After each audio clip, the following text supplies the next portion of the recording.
भगवत गीता में लिखा है, जीवन से जो मिले उसे पचाना सीखो, क्योंकि भोजन ना पचने पर चर्बी बढ़ती है, पैसा ना पचने पर दिखावा बढ़ता है, बात ना पचने पर चुगली बढ़ती है, प्रशंसा ना पचने पर घमंड बढ़ता है, चुगली ना पचने पर दुश्मनी बढ़ती है और राज ना पचने पर खतरा बढ़ता है। दुख ना पचने पर निराशा बढ़ती है और सुख ना पचने पर पाप बढ़ते हैं। राधे राधे, हरे कृष्णा। आशा करती हूँ भगवान श्री कृष्ण की कृपा से आप सब सकुशल होंगे। तुम मेरी ओर देखोगे तो मैं भी तुम्हारी ओर देखूंगा। तुम जिस भाव से मुझे याद करोगे उसी भाव से मैं तुम्हारे पास आऊंगा। भगवान की माया दुनिया को मोहित करती है, पर भक्त की माया भगवान श्री कृष्ण को भी मोहित कर लेती है। जैसे बालक का मोह उसकी माँ को वश में कर लेता है, क्योंकि वो उस माँ का खुद का अपना बच्चा होता है, ठीक वैसे ही भक्त भी भगवान को अपने वश में कर लेता है।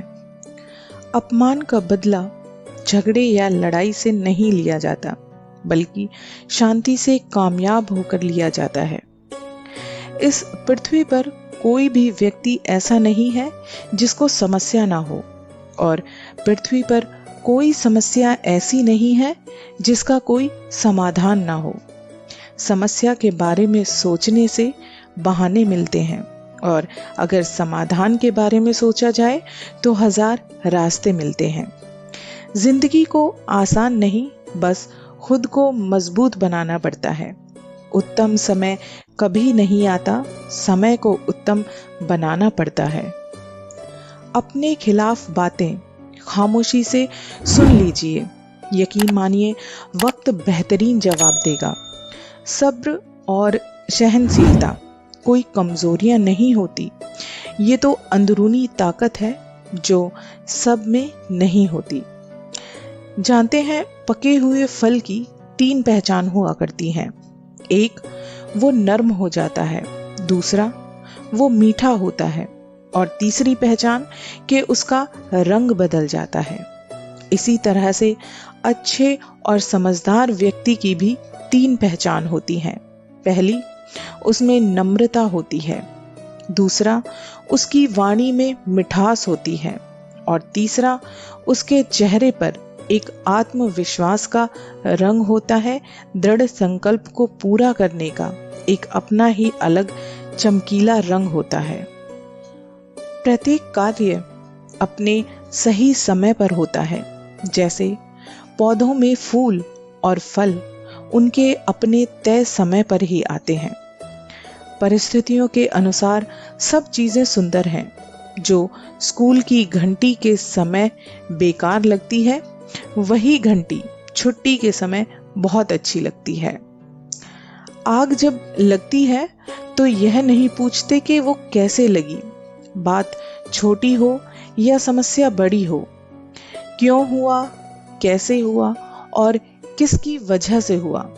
प्रश्नों का अगर चिंतन मन में चलता रहे तो हम कुछ नहीं कर पाएंगे, उन परिस्थितियों को नहीं बदल पाएंगे।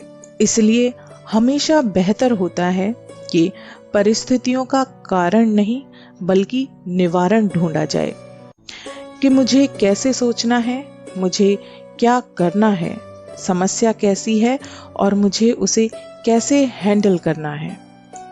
जब किसी से आपकी बोलचाल या बातचीत बंद हो जाती है तो कुछ बातें अनकही सी रह जाती हैं। मन का गुबार मन में रहने से वो नासूर की तरह चुभने लगता है। इसलिए वो बात मन की जगह उस इंसान से जरूर